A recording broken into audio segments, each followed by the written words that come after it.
Yo, what is up, guys? Daddy is back, and I'm finally getting some video out to you. I'm going to commentate here at first, and then I'm going to go into something I want to talk to you guys about that I really think will help you out this year. Starting on defense, just like I like. This is not what I like, is drop picks. That's definitely gonna be the theme of this game for me and my opponent. It just seemed like everyone just had bad hands except for the MVP Eric Berry. He troll over the middle with him, and you will definitely not regret it. You'll get some boomsticks, you'll get some picks. It'll work out for you, trust me. Using around with that strong safety. On offense now, we're looking all right. We're able to move it. I noticed he was going man, so we hit him with the the tight end in the corner route. Here, I know that O-line trap. The one downfall to it is if he's like a 4-3 stance on the tackle, you really can't hit it. And thank God for a drop pick here. But anyway, we're gonna take our field goal and just go with it. But anyway, on the O-line trap from the shotgun, if the tackle's lined up like right over the guard, the tackle right in that little slot or right in that hole, you really can't run it because he gets a free heater right to the running back and kills him. I know this, but I still sometimes try to squeak it by because if you can get by him, you get pretty big yards. Anyway, back on defense, he tries testing it over the top. Keep to lead, can't get this in. I don't know who his receiver is. Looks like a Mike Wallace or something like that. But it's 2nd and 10. He's actually able to complete this. Boomstick with Eric Berry, doesn't pop it free. Here we get a swat. I would have liked to pick, especially in the area of the field we're at, but it doesn't matter. He ends up punting it away and does a good job angling his punt out. I will give him. He did a great job punting because usually you get 1 or 2 guys that mess it up somehow and you're able to at least get something, but not really happening. Thank God for another drop pick. Thank God. There's times I really get upset, but I was getting bailed out here, and I don't know what it was. It just wasn't coming out when I wanted to. Usually on that outpost route by the tight end, usually on the out you can kill them, and some reason they're just not coming out right when I think I'm throwing it at least. But 3rd and 16, we go with a Hail Mary, and we actually get Vincent Jackson on the slant underneath. I was actually just trying to pick up some yards to make the punt, a little bit better, but we pick up the 1st down, so all right, I'll take it. Julio Jones, that was a tight throw. Really couldn't get it into him. Here, though, we're able to get it to him, but we don't get the 1st down. However, we're at the 40-yard line. Could have maybe gone for the field goal, but instead we go for it on 4th and 1. I watched Vincent Jackson just burn his guy over the top, but I don't want to give him 50 seconds, to work with, especially with 3 timeouts. So I chew up some clock. Then we go in with the quarterback sneak.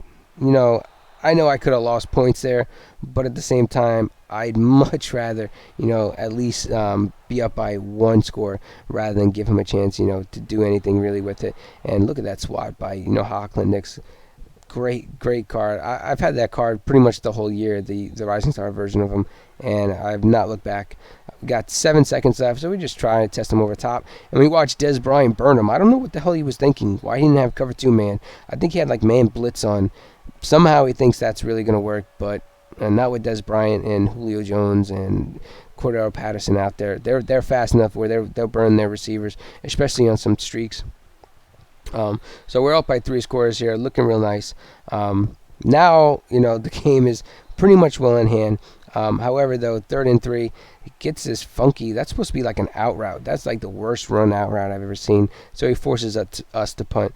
And you know what? I just boomstick it, all the way down the field because, I got Marquette Lee or whatever his name is, King, the punter king for the Raiders, and he can pretty much, kick it, swap the whole field position as kind of bottom drops another pick for us. But anyway, so getting to something I wanted to talk to you guys about that I really think you guys should look into doing if you haven't done it already. You got to get the Rising Star. The Rising Star that they have out this week is Deion Buchanan. He's strong safety, and yeah, I know you can argue that he's not the best strong safety in the game. In my opinion, that would be the MVP Eric Berry. But if you use around with him, all his other stats don't matter except for speed, acceleration, catch, and hit power. And he excels at all those. And arguably better than Eric Berry, in those positions, except for I think acceleration. Eric Berry might have him beat on, but he beats him out in speed, catch, and hit power. And he's the same height as Eric Berry. And watch this. We burn him, and you know what? We're going to strut for 50 yards, especially if he's not even going to chase after us and tackle. And one thing I noticed here is he was about to do another strut. I was just holding it the whole time. But, you know, that's what you get, I guess, when you have that much yardage. That's easily the furthest strut I've seen in the game so far. But anyway, yeah, you need to get this Rising Star that they have this week. Right now, he'll probably run you 30 to 40K, maybe 50 if you're unlucky. But you know, towards the end of the week, you might be able to pick them up for anywhere between 16 and 25K, meaning you get 2 of the gold cards for about 8 to 15K a piece towards the end of the week. And he's definitely worth it, in my opinion. I really don't foresee you changing this card out for a while, even though his overall is low, and you can argue that all you want. But it's a lot of times not about the overall, especially if it's the card you're using. Like 3/4 of the card doesn't even matter when it's the card you're using. I'll take goose eggs on everything as long as my speed, acceleration, catch, and hit power is good on my guy. And that's being the total honest truth, because I can usually make up for it, at least, except for here, Eric Reed. Don't know how this guy threads this ball through there, but he does. And we stop him here on the 2-point conversion. I don't think if you really expected to maybe have a chance here, especially when you get Des Bryant over the top, it's just not going to happen. And that looked like a damn linebacker on him. I don't think it was, but that was just ridiculous. But anyway, so yeah, you need to get this take that back.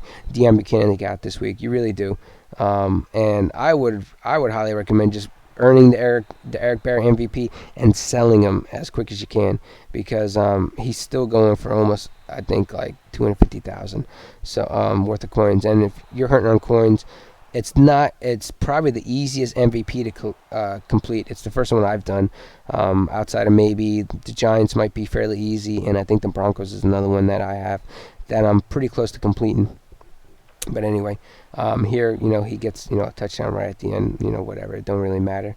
But leave a like on the video if you guys liked it. Comment down below what you guys' thoughts. Of course, as always, subscribe for more MUT games, head-to-heads, and pack whoopings and all that. Show you guys some stats here. But definitely go after that Deion Buchanan. You won't regret it. And try and get that Eric Reed free safety if you can. He may drop some passes, but he will definitely get you some fumbles. But that's it for me, guys. I'm out. Deuces.